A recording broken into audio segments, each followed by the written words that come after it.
Bonjour à toutes et tous et bienvenue sur Inclusion for Change, l'émission sur l'égalité des chances dans le monde du travail. Aujourd'hui, nous parlons de comment la neuroatypie sort du tabou et peu à peu accompagnée au travail. En première partie de cette émission, nous pourrons prendre la mesure de l'enjeu grâce au regard de Maya Agege, déléguée générale de la FMD, notre partenaire sur cette émission. Ensuite, vous découvrirez un reportage tourné à la DSI de France Travail, où un manager formidable et une développeuse non moins formidable et neuroatypique dialoguent. Et enfin, nous débattrons en plateau avec nos deux invités, Valérie Tiaco, directrice stratégie et innovation sociétale chez Orange, et Damien Aymar, maître de conférences en économie à l'université Aix-Marseille. C'est parti pour ce nouvel épisode d'Inclusion for Change.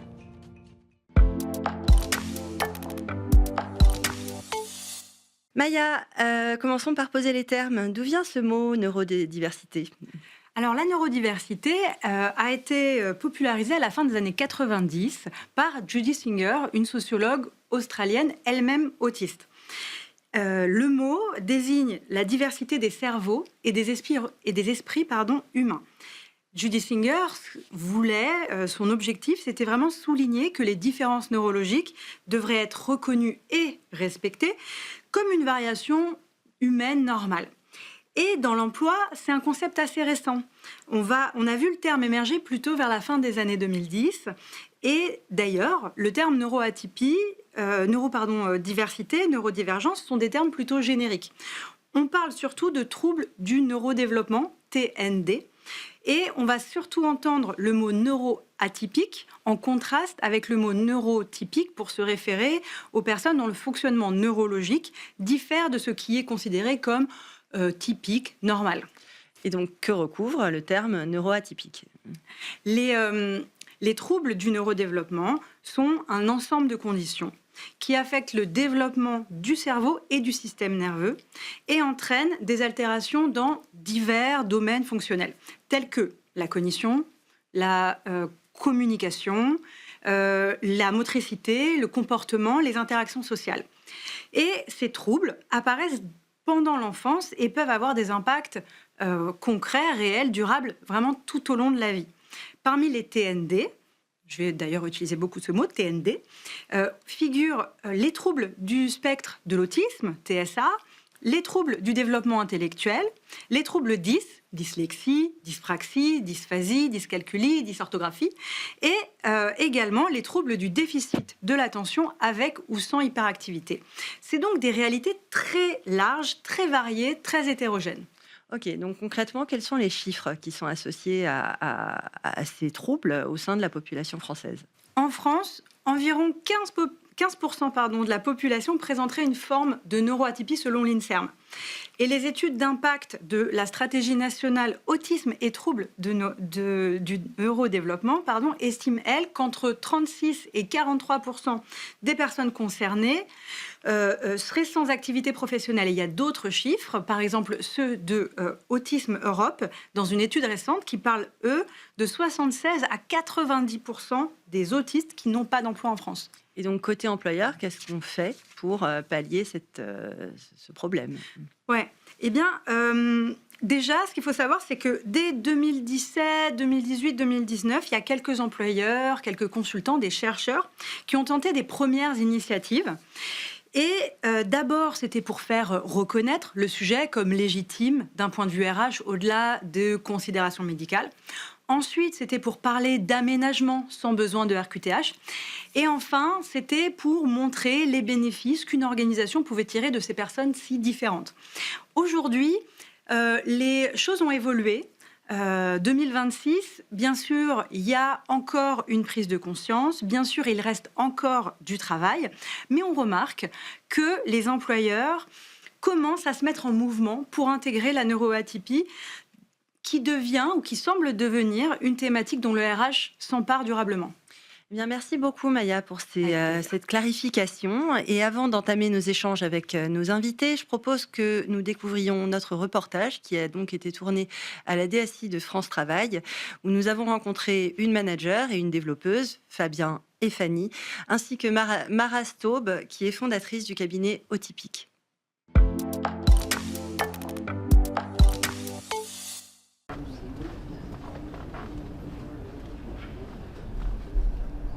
Les qualités des neuroatypiques, c'est vraiment très individuel, évidemment. On n'est pas juste un diag et on ne sort pas tous du même moule. Donc parmi une centaine de qualités qu'on peut retrouver chez des talents neuroatypiques, on va y avoir par exemple la créativité, la pensée analytique, la rigueur pour d'autres, ou la capacité de concentration, de gestion de crise avec sang-froid. Tout ça, c'est des choses qui peuvent être très intéressantes pour l'entreprise. La complexité, mais selon moi aussi la richesse, c'est que par contre, il va y vraiment y avoir un décalage avec des normes établies, implicites souvent. Mais c'est ça qui est hyper intéressant dans des équipes diversifiées. Donc, tac. Donc ça, c'est ta mission. Alors, moi, je suis autiste dite de niveau 1. En gros, c'est autiste sans déficience intellectuelle. C'est un super exemple de handicap dit invisible. Alors, il y a 2 axes sur comment ça se manifeste, c'est-à-dire comment les gens le perçoivent. Ça se manifeste par peut-être des petites bizarreries, entre guillemets, de comportement. Bon, déjà, j'ai souvent mon casque sur les oreilles, qui me permet justement, dans des environnements un peu bruyants, où il y a un brouhaha, de mieux me concentrer sur une conversation, et donc c'est assez facilitant, j'avoue. Après, ça peut être par un besoin assez prégnant de clarification. Je vais poser 1001 questions pour être sûre d'avoir bien compris. Atypique, c'est un parcours qui agit vraiment sur toutes les étapes. On commence par sensibiliser tous les salariés à ce que c'est la neuroatypie, mais avec le regard de personnes concernées. Ensuite, on vient former en profondeur les managers, les recruteurs à adapter tout leur process, leur façon de faire. Ensuite, ils viennent recruter sur notre plateforme de recrutement qui là vient bouger les choses et proposer un recrutement plus moderne. Et ensuite, il y a un accompagnement à chaque recrutement de la personne recrutée et de son ou sa manager. En fait, dès l'entretien de recrutement avec Fanny, elle a parlé très ouvertement de son trouble. Et donc, on a pu mettre en place des choses. Par exemple, on l'a accueillie sur site avant son premier jour d'embauche. Ça a permis de voir le bureau, la position de travail, et de parler du planning détaillé, comment allait être la première journée. Donc ça, c'est des choses qui, pour Fanny, sont importantes. Et ça lui a permis un peu de se projeter dans ce nouveau contexte, d'amoindrir la nouveauté, en fait. Alors moi, ça m'oblige à être beaucoup plus attentif à ce qui peut se passer. Alors en fait, on a convenu avec Fanny d'avoir un mode de fonctionnement très basé sur la communication et on ne s'interdit pas toutes les questions possibles. Plus il y a de questions, mieux c'est. Comme elle s'est donné les règles du jeu, pour moi, il faut juste que nous, on soit vigilants à ce que les règles du jeu soient adaptées et dans le respect. Faut que c'est du vivre ensemble. Alors, ce qu'on constate sur la maturité des entreprises pour la neuroatypie, c'est qu'on en prend de plus en plus conscience, que le monde est neurodivers et qu'il y a des neuroatypiques pas forcément déclarés dans les entreprises. Donc, on voit vraiment que dans l'entreprise, il y a maintenant des premiers pas qui sont faits. Après, on a encore un vrai travail de plan d'action à mettre en place, d'inclusion plus générale sur les adaptations au sein du management, du recrutement, de la culture de l'entreprise. Ce que je retiens, c'est effectivement une communication basée sur la transparence, l'honnêteté surtout, et la bienveillance, et de se dire les choses simplement, de ne pas le prendre de façon personnelle, de le dire simplement, et de proposer des solutions pratico-pratiques. Et ne pas avoir peur de dire, là, en l'état, je ne sais pas, mais on va apprendre ensemble. Donc, je pense que c'est ça le plus important, c'est d'être ouvert à cheminer, en fait. Parce que même moi, c'est quelque chose que j'ai à découvrir encore au jour le jour. Et c'est mouvant et il faut s'adapter et le faire ensemble. Et c'est comme ça que ça marche. En tout cas, pour nous, ça marche bien. Ouais. Ouais.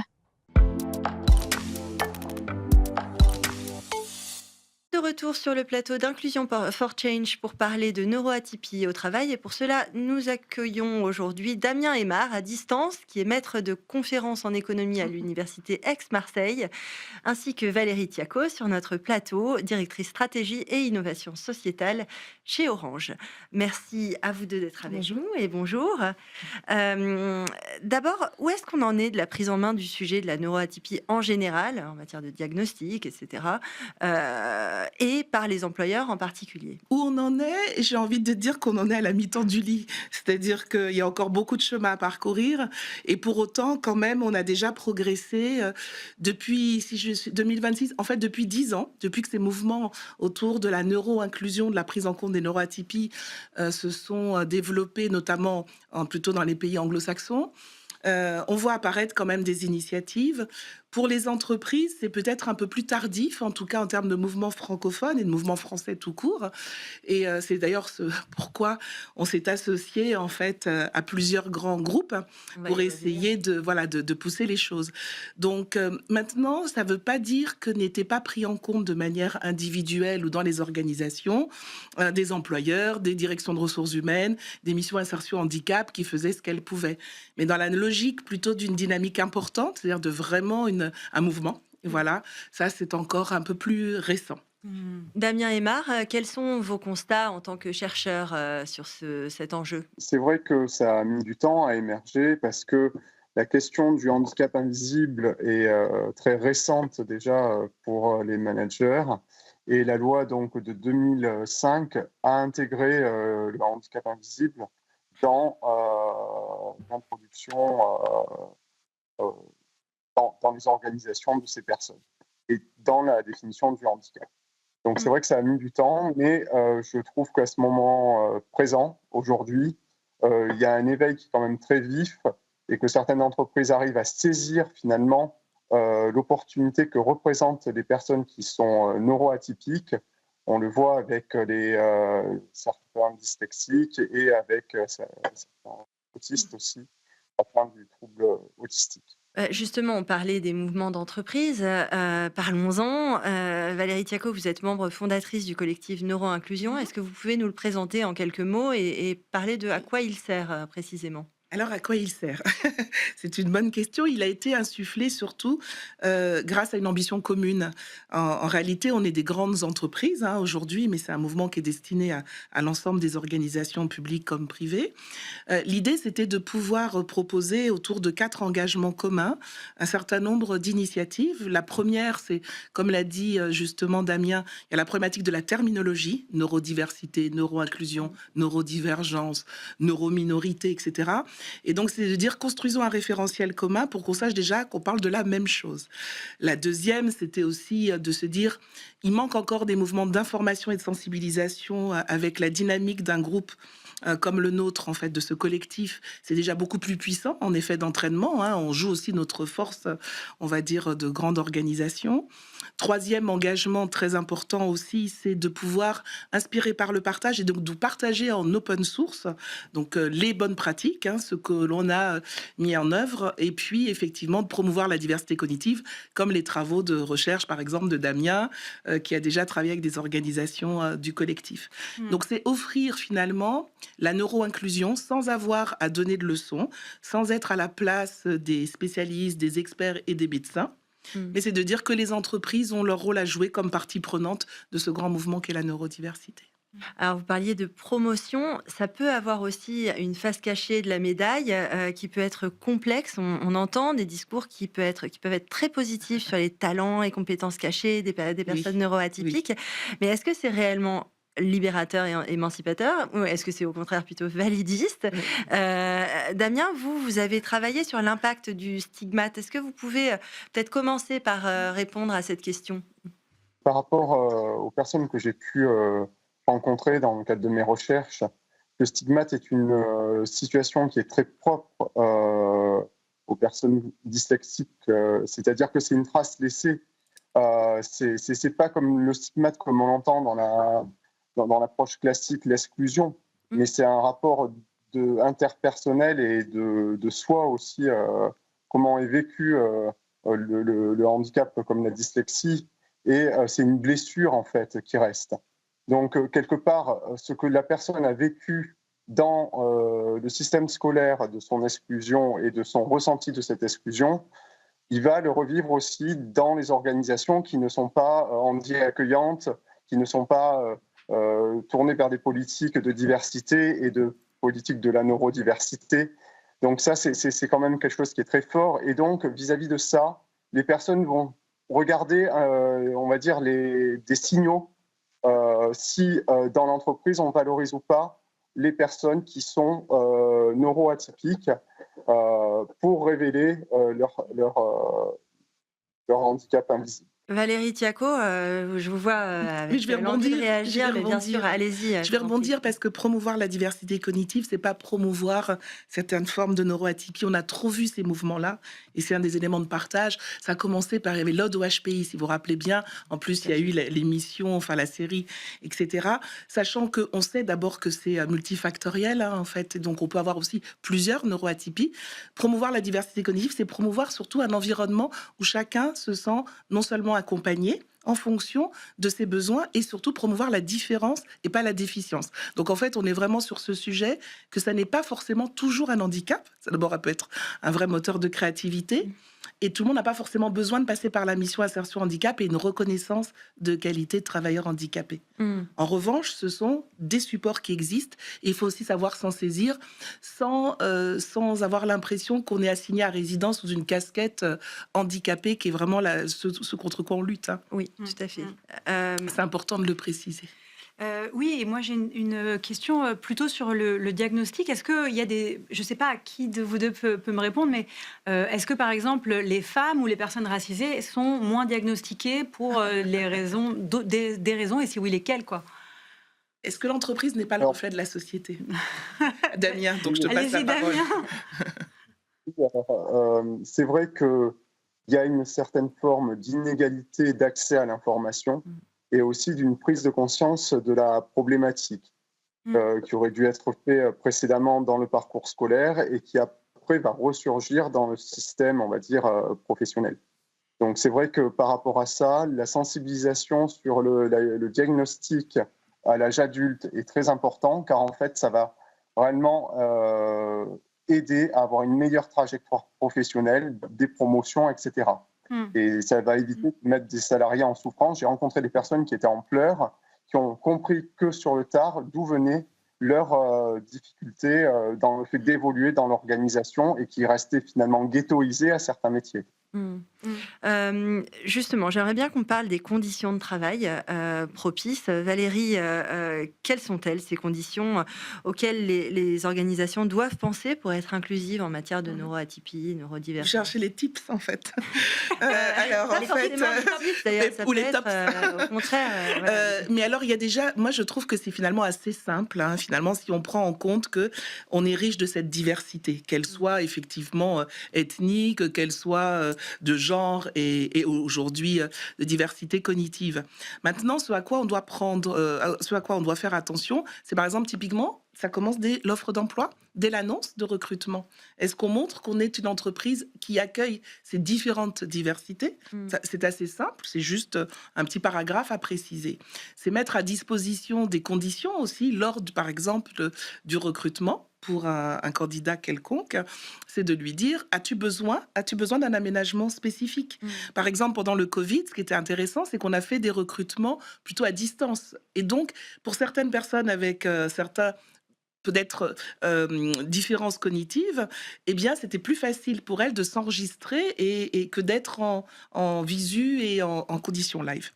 Après, je pense que l'aménagement de l'organisation, c'est déjà pouvoir adresser des parcours d'accessibilité, c'est pouvoir en parler. Et en parler, ça veut dire favoriser à travers des modules de formation les managers. Pas simplement les recruteurs et les personnes des ressources humaines, c'est les managers et montrer que un collectif de travail, il est aussi riche de ça. Donc on est nous beaucoup, peut-être par rapport à ce que dit Damien, beaucoup plutôt sur la démonstration que ça peut être très positif. C'est le seul positif qui en fait entraîne aussi une écoute bienveillante. De l'autre côté, on peut dire effectivement, il y a la mission insertion handicap et là il y a des cas où c'est pris en charge. Mais au-delà de ça, cette espèce de no man's land entre je suis RQTH ou je ne suis pas, il est traité par justement plutôt les conditions d'accueil et de compréhension de l'autre. Hein. Donc on forme au management inclusif. Ouais. J'avais, moi, plus peut-être une question qui va dans ce sens-là, mais pour Damien, dans votre thèse, qui date déjà de 2019 quand même, vous parlez des tactiques de dissimulation Masking. Voilà, du handicap, donc la notion de masking, le fait de porter un masque. Est-ce que vous pouvez nous expliquer plutôt ce que c'est, pourquoi il est fréquent chez les personnes neuroatypiques? Pour les personnes, comme je disais tout à l'heure, c'est dû au stigmate aussi, hein, qui vivent et qui revivent dans l'organisation.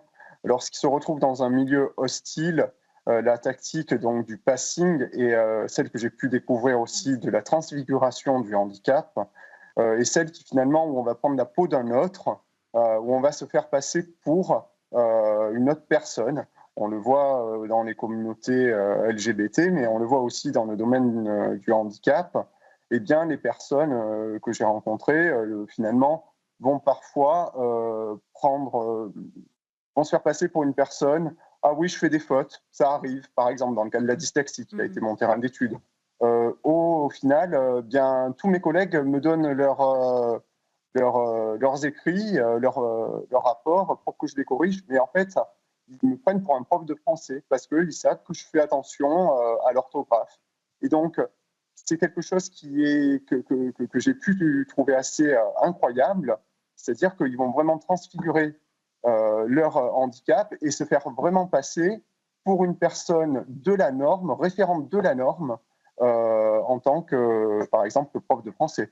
Donc, et ça crée, en fait, comme dit Valérie, et c'est vrai qu'il y a dans les entreprises comme dans celle de Valérie, qui sont très ouverts sur la question du bien-être des collaborateurs, il y a réellement cette facilité à diminuer cette charge mentale qu'ont les personnes à mettre en place des stratégies de dissimulation. Car si on positive sur finalement les compétences qu'ont les individus neuroatypiques, on pourra les valoriser et aider à ce qu'ils ne rentrent pas dans toutes ces stratégies de dissimulation et mettre leurs ressources cognitives réellement au service des tâches qu'on pourrait leur donner.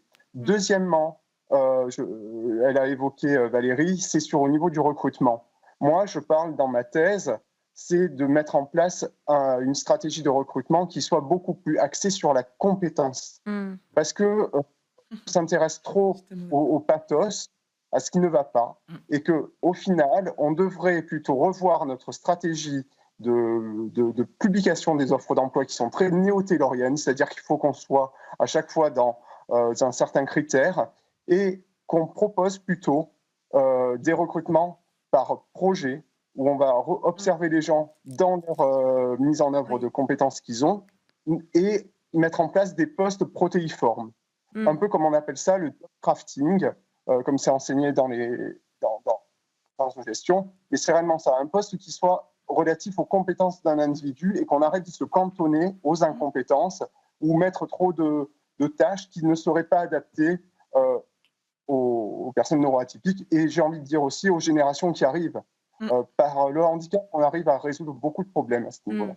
Justement, qu'est-ce qu'il faudrait arrêter de dire ou de faire, entre guillemets, pour le bien? C'est-à-dire, y compris quand on a toutes les meilleures intentions du monde, qu'est-ce qui, en fait, enferme et empêche les personnes de pouvoir réellement valoriser leurs compétences au sein des entreprises? Qu'est-ce qui fonctionne réellement quand on écoute vraiment les personnes concernées? En fait, je pense que justement, c'est cette notion de management inclusif, hein, c'est-à-dire de tenir compte des spécificités de l'équipe dont on a, entre guillemets, la responsabilité d'animation, hein, tout simplement, et donc d'être à l'écoute. La réalité, c'est l'écoute bienveillante. J'aime pas ce terme parce qu'il est un peu valise, mais ça passe bien par ça. Moi, je crois beaucoup à l'unicité, c'est-à-dire qu'on ne peut pas avoir des classes entières de personnes neuroatypiques. C'est pas le sujet. On revient vraiment sur chaque personne est unique, chaque cerveau est unique, et à ce titre-là, on est à l'écoute avec, comme le disait Damien, parfois des adaptations. J'ai telle compétence, et donc c'est le poste. Alors, Ludmila Praslova a dit une phrase que j'ai trouvée très intéressante quand on a lancé le collectif Objectif Neuroinclusion en octobre dernier. Elle a dit ce ne sont pas les canaris, parce qu'elle a toute une théorie autour des canaris dans la mine, qui seraient ces personnes neuroatypiques qui seraient en capacité de plutôt flairer les dysfonctionnements avant que ça pète dans l'organisation. Et en fait, elle disait c'est pas les canaris qu'il faut changer, c'est la mine. Elle a parfaitement raison. En fait, c'est comment on repense autrement du recrutement sur des compétences plutôt que sur la fiche de poste, de l'accompagnement individuel plutôt que sur du collectif. Et puis après, c'est aussi libérer la parole. Et donc, c'est vraiment cette notion de safe space, de montrer que l'entreprise est un lieu où on peut évoluer en toute autonomie à condition d'être bien accompagné et soutenu. Oui, d'ailleurs, c'est quelque chose qu'on retrouve très fortement dans le reportage qu'on a fait à la DSI de France Travail, D'accord. où justement ce duo entre Fabien et Fanny fonctionne précisément parce que tout ça a Il y été a un fait de dialogue. manière intelligente Hum. et avec l'appui quand même du département QVCT qui a apporté aussi des ressources Voilà. documentaires. Et quand on le fait, on se rend compte, mais qu'on a des pépites. Alors, Ouais, c'est ouais, tout à l'histoire, fait. vous savez, de l'impératif moral, mais aussi économique. C'est-à-dire que ça peut être un gâchis pour une entreprise que de dire que 20% de sa population interne n'est pas compris, accompagné et soutenu pour donner, entre guillemets, sa meilleure contribution Mm. au collectif de travail. Et moi, je me demandais comment les actions de ce type sont perçues par les salariés. Est-ce que vous avez des remontées, alors soit dans les entretiens sur des parties d'enquête qualitative, soit sur les réseaux sociaux internes? Est-ce qu'il y a, voilà, on vous dit c'est nul, c'est génial, pourquoi vous faites ça? Enfin, voilà, qu'est-ce qu'on vous dit? Moi, ce que je vois, c'est qu'il y a aussi des tensions par rapport à ça. Et c'est là où c'est intéressant de voir un peu le travail que fait, par exemple, Valérie, parce que je suis en train de traiter mes études vis-à-vis de ça. Mais l'approche neuro-inclusive de tous évite que la perception et qu'il y ait des dissonances au sein de l'ensemble des collaborateurs et des personnes qui sont concernées. C'est-à-dire qu'il faut que, comme l'a dit Valérie, il faut que ça touche tout le monde et le côté singulier de chacun. Voilà. Pour éviter qu'il y ait une question de disable washing, comme je l'ai développé dans le cadre de mes travaux, c'est-à-dire donc de faire seulement du papier glacé et ne pas tenir ses paroles sur le terrain. Ça crée donc déjà une dissonance chez les personnes qui sont atteintes de neuroatypie et qui arrivent à bien identifier cette situation-là. Et aussi au niveau des autres collaborateurs, ce qui se passe, c'est qu'ils disent moi j'ai 50 ans, finalement je ne fais pas partie des acteurs qui sont ciblés par les politiques RH, et donc finalement je devrais me retrouver en situation de handicap pour être considéré à ma juste valeur. Donc les gens se sentent laissés pour compte, quoi. Il y a certaines personnes qui peuvent... Valérie Tiaco, pardon, je vous interromps, mais on n'a plus que très peu de temps. Donc Valérie Tiaco, est-ce que vous constatez aussi ces choses-là? Alors, se pose la question peut-être des collectifs salariés. On ne l'a pas beaucoup abordé. C'est un mouvement un peu plutôt issu du monde lointain que sont nos amis les Américains, parfois. Et donc, en fait, effectivement, c'est des collectifs salariés qu'on appelle Employee Resource Group. Et donc, ces ERG, ils ont, pour par exemple, Cécile Dutrio, qui est une chercheuse, dit c'est le premier plancher de sociabilité. C'est-à-dire que, en fait, directement, c'est un collectif salarié qui s'organise. Après, l'organisation elle-même n'est pas le collectif salarié. Donc, on va être en mode médiation, parce qu'évidemment, il y a des revendications assez fortes, mais c'est des revendications d'un collectif. Donc, encore une fois, la personne, de manière singulière, sa vie est différente selon le manager qu'elle a, selon le métier qu'elle a, selon la division qu'elle a. Donc, en réalité, aujourd'hui, le sujet de comment est-ce que on intègre les personnes, enfin, ces mouvements-là, il est, je trouve, très dépendant de la culture d'entreprise. En fait, vous voyez ce que je veux dire, c'est que ça, il va y avoir des approches, je ne sais pas ce que tu en penses, Damien, c'est très différent selon l'organisation. Pardon, c'est à multiniveau, en fait, hein. C'est pas et selon les filiales, etc. Il y a des réalités très différentes de département en département et de lieu et de pays en pays aussi.